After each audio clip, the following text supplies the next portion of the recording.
Hello बेटा। मैंने कल आपको ये सब समझा दिया था, एप्लीकेशन ऑफ इंटरनेट समझाया था। आज मैं आपको समझा रहा हूँ टाइप्स ऑफ कनेक्शंस। देखिए, सबसे टाइप ऑफ कनेक्शन, कितने टाइप के इंटरनेट के कनेक्शन होते हैं। एक होता है डायल अप, एक होता है ब्रॉडबैंड कनेक्शन, एक होता है केबल, एक 3G और 4G, ये जो आपके करंटली अभी चल रहे हैं। ठीक है।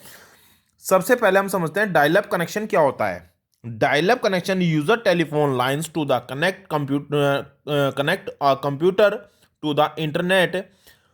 It requires a modem setup dial up connection. समझो क्या होता है डायल अप कनेक्शन।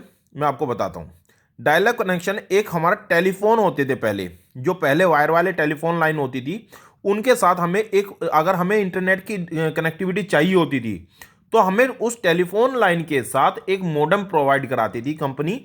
और उस मोडम के थ्रू हम अपने सिस्टम में एक डायल अप कनेक्शन, इंटरनेट की सेटिंग में जाके सिस्टम के अंदर, और एक डायल अप कनेक्शन क्रिएट करते थे, जिसमें उसका यूजर नेम और पासवर्ड और फोन नंबर, ये तीन चीजें उसमें एंटर की जाती थी। और उसे एक new dial up connection create करके उस पासवर्ड को सेव कर दिया जाता था, जिससे कि हमारी इंटरनेट की कनेक्टिविटी सिस्टम में आ जाती थी।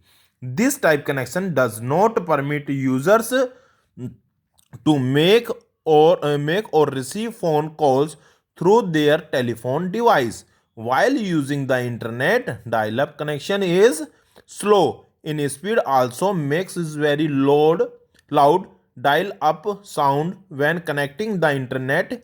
It is rarely used these days. ठीक।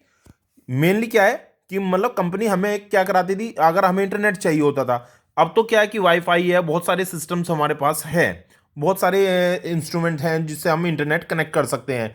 एंटीना लग जाता है वाईफाई के लिए, वायर्ड वाला भी लगा सकते हैं हम। तो अब तो काफ़ी चीज़ें जो, लेकिन अगर पहले लगाना होता तो उसके लिए हमें पहले सबसे, अगर हमें जब पहले इंटरनेट आया था तो उसके लिए हमें पहले टेलीफोन लगवाना जरूरी था। यह कंपलसरी था कि पहले टेलीफोन लगवाइए और उसके बाद आपको मोडेम दिया जाएगा, मोडेम से आपका इंटरनेट चलेगा। तो इस तरह से चलता था। फिर आता है broadband connection. Broadband connection use the high speed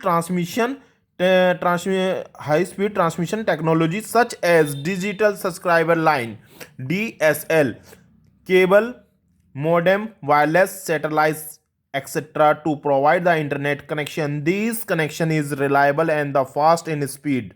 broadband connection जैसे कि आपका सैटेलाइट हो गया, वायरलेस हो गया, केबल के थ्रू हो गया, मोडेम के थ्रू हो गया। ठीक है, ये सब हमारे कौन से हैं? Broadband connection. वाईफाई वाला आपने लगा लिया, यानी कि जिनका बिल आता है एक तरीके से। इसका बिल इंडिविजुअल नहीं आता था, इसका टेलीफोन में ही ऐड होके तब बिल आता था। लेकिन ब्रॉडबैंड कनेक्शन में only internet, high speed transmission है, बहुत फास्टली वर्क करता है ब्रॉडबैंड कनेक्शन। फिर आता है cable. It provide the internet access to the residential user by using and the same coaxial cable use for the TV users broadband connection and it's faster than DSL।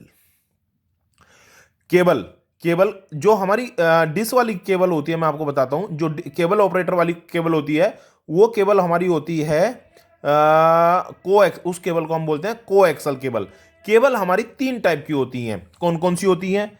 एक तो होती है UTP, एक होती है STP, और एक होता है optical fibre cable. Optical fibre cable, UTP, STP, optical fibre cable, ये तीन टाइप की केबल होती है। और इनमें सबसे हाई स्पीड की जो होती है वो ऑप्टिकल फाइबर केबल होती है। ठीक है, सॉरी, UTP और STP सेम है। फिर उसके बाद आता है coaxial cable. UTP अनशिल्डेड to spare, शिल्डेड to spare, ये दोनों एक ही है, बस ये अनशिल्डेड होती है, ये शिल्डेड होती है। फिर उसके बाद आती है नंबर 2 पे कोएक्सल केबल, और फिर आती है ऑप्टिकल फाइबर केबल। ये तीन टाइप की हमारी केबल होती है बेटा। 3G and 4G. 3G and 4G service is most commonly used the mobile phones and is the connects wireless through the ISP network. ठीक, इसमें कुछ प्रॉब्लम नहीं होनी चाहिए आपको। फिर आ जाओ इंटरनेट टेक्नोलॉजी। वाईफाई है, बैंडविड्थ है, WW है, ये सब चीजें हैं। इंटरनेट टेक्नोलॉजी होती क्या है? इंटरनेट टेक्नोलॉजी होती है आपकी, वाईफाई के बारे में आप सब जानते हो। वाईफाई क्या है? एक कनेक्शन है हमारा जिसके थ्रू हम विदाउट वायर एक सिस्टम में इंटरनेट की कनेक्टिविटी दे सकते हैं, यानी कि रेयर्स के थ्रू। किसके? रेयर्स के थ्रू हम किसी सिस्टम के अंदर यदि विदाउट वायर रेयर्स के थ्रू कोई कनेक्टिविटी दे रहे हैं तो वो हमारा कौन सा कनेक्शन स्टैब्लिश होता है? वाईफाई कनेक्शन को बोलते हैं WiFi, wireless connection. A popular wireless networking technology is WiFi which users radio waves, आ गया, radio waves to provide the high speed network and internet connection. A computer capture these signal using the wireless adapter wired network which may belong to an ISP connection to the internet is possible। ठीक। Bandwidth को मैं आपको समझाता हूं, यहां पे इतना अच्छा नहीं है लेकिन मैं अपने लैंग्वेज में आपको समझा रहा हूं। बैंडविड्थ का मीन्स है, यानी कि हमने कोई देखिए इंटरनेट का कनेक्शन लिया और वो इंटरनेट का कनेक्शन आपका 2 Mbps का है, कोई मतलब जो स्पीड हमने ली है वो कनेक्शन 2 Mbps का है। ठीक है, अब हमारा लोड कितना आ गया है? 3 Mbps, यानी कि 1 Mbps एक्स्ट्रा आ गया, 1 Mbps एक्स्ट्रा आ गया, 2 3 1, यानी कि 2 का लिया था, 3 का लोड पड़ गया, 1 Mbps एक्स्ट्रा लोड जा रहा है।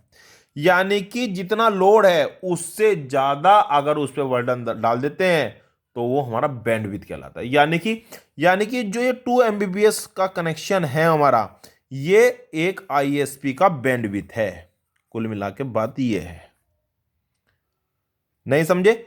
जो हम जितने Mbps का हमने कनेक्शन लिया है वो हमारा बैंडविड्थ होता है, जितने Mbps का भी हो। यानी कि जो स्पीड है वो एक तरीके से उसकी बैंडविड्थ है कि हमारी स्पीड कितनी है, इतने Mbps है, तो हमारा बैंडविड्थ इतने Mbps है, ये है। ठीक। It is generally refer to the volume data transmission medium like as the internet connection can transfer per unit time. The faster connection, the quickly one can surf the internet or see streaming video video over the internet। www, देखिए www क्या होता है? World wide web. देखिए ये एक हमारी क्या, www क्या है? एक वेबसाइट के लिए हम www वर्ड का यूज करते हैं। जहां अब वेबसाइट है तो क्या मिलेगा www पर?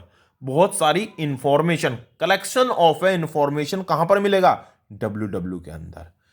It is source of the information available in the form of billions file stored on thousands computer around the world called the web server. यानी कि www.indianrailways.com, indianairways.com, यानी कि कोई भी आप वेबसाइट खोलेंगे तो उसके अंदर www के अंदर बहुत सारी वेबसाइट्स होंगी, बहुत सारा कंटेंट होगा और जिसको हम बोल देंगे एक तरीके से कॉल्ड एज सर्वर। बहुत सारी इंफॉर्मेशन जहां से आपको मिल जाएगी वो एक तरीके से आपके लिए वेब सर्वर हो जाता है। ठीक है। This information can be in the form of text, graphic, video, sound, programs, etc. This information is accessed on the client computer with the help of the web browser with communicate to the web server using the HTTP hypertext transfer protocol to control the flow of information। यानी कि कोई भी web server, कोई भी, अब मैं एक चीज बताता हूं आपको, ये एक हमारा क्लाइंट हो गया और ये एक हमारा सर्वर हो गया।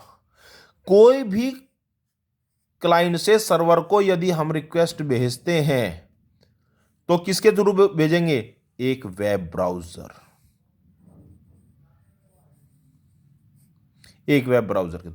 क्लाइंट सर्वर को रिस्पॉन्स करता है सर्विस के लिए, ये क्या करेगा? ये रिक्वेस्ट करेगा सर्विस के लिए, ये रिस्पॉन्स करेगा सर्विस के लिए। ये रिक्वेस्ट करेगा सर्विस के लिए और ये रिस्पॉन्स करेगा सर्विस के लिए। लेकिन एक वेब ब्राउज़र के थ्रू ये रिक्वेस्ट करता है क्लाइंट सर्वर को, वेब ब्राउज़र के थ्रू, एक वेब ब्राउज़र के थ्रू ये इसको रिक्वेस्ट करता है। सेकेंडली इसमें होता क्या है, देखिए रिक्वेस्ट तो करता ही है। अब इसमें जो रिक्वेस्ट करता है वो किस प्रोटोकॉल के थ्रू करता है, वो उस प्रोटोकॉल का नाम है HTTP।